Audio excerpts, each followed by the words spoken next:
Hi, today in front of me Oppo A77 and I'll show you how to lock SIM card with SIM pin on this device.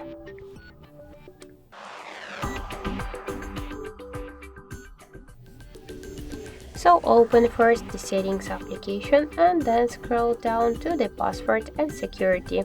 Click to system security section and you'll see here SIM card lock. Just tap on it, and to lock SIM card with the pin code you should tap once on the switcher. Now we should enter you should enter your pin code. For example, in my case that will be from 1 to 4. Then just tap to OK, and now we can see that the SIM pin is enabled successfully. So that's it, thank you for watching, and if you find this video helpful, leave thumbs up and subscribe our channel.